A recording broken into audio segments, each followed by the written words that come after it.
Unity in the jungle. Deep in the heart of the green jungle, animals lived peacefully. Lions, deer, monkeys, elephants, and birds.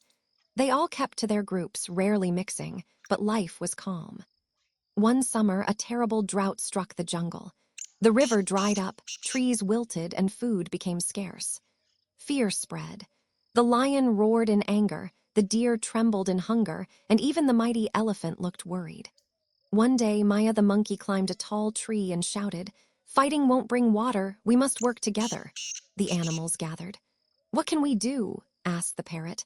Maya replied, "Dig a big water hole together. The elephants can dig, monkeys can bring leaves to shade it, and birds can fly far to find water sources." The lion stepped forward. "I'll protect the workers," he said. So they worked day and night.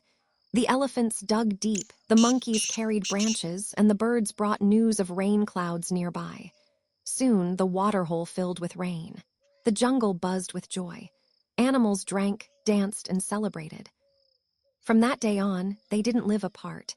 They formed a jungle council to solve problems together. And so, the jungle learned that unity is the strongest force of all.